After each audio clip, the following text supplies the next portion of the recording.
Hi everybody, my name is Hannah and this is Pepper and Pine, and I have a delicious recipe to share with you today. I learned this from my friend Laura, who learned it from another person, so thank you to everyone involved in making this recipe possible.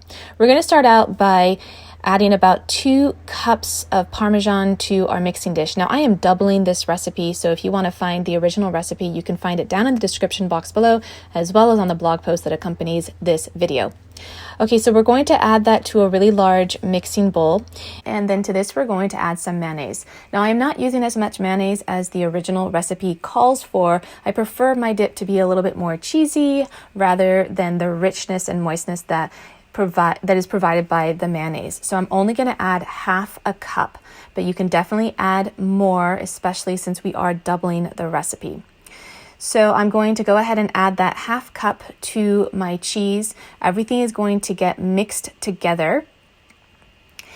And in the meantime, I have already started crushing some garlic. Now the original recipe calls for about 1 to 2 cloves of garlic for every can of artichoke hearts, but I've got a little bit more here. I've already started to pound it. You want it to be really nice and smooth.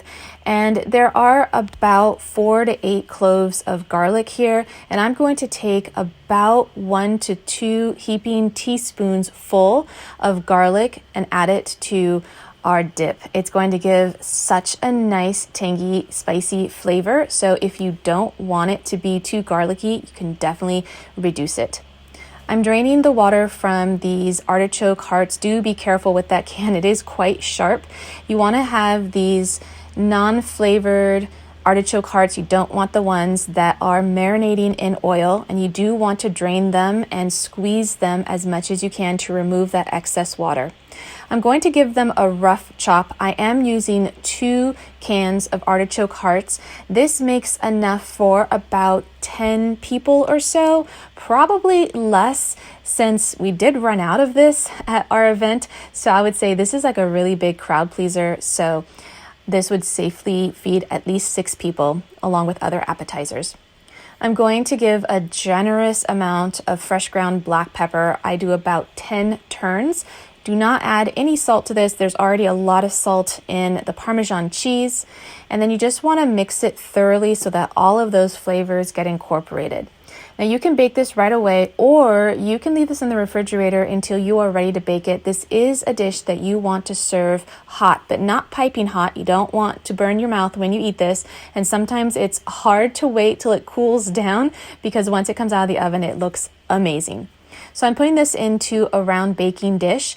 Now the thicker it is, the longer it's going to take to cook. So you could spread this out into a larger cooking dish and it would take about 20 minutes at 350 degrees. Now I am going to bake it for 20 minutes to begin with, but because I am doubling the recipe, it's going to take much longer to cook. So 30 minutes later, you can see that it is nicely browned around the edges. It is super hot, super delicious, and this is a great appetizer for any meal. We love pairing this dip with some simple crackers. The more simple, the better. That way you can really taste the flavors from the artichoke dip.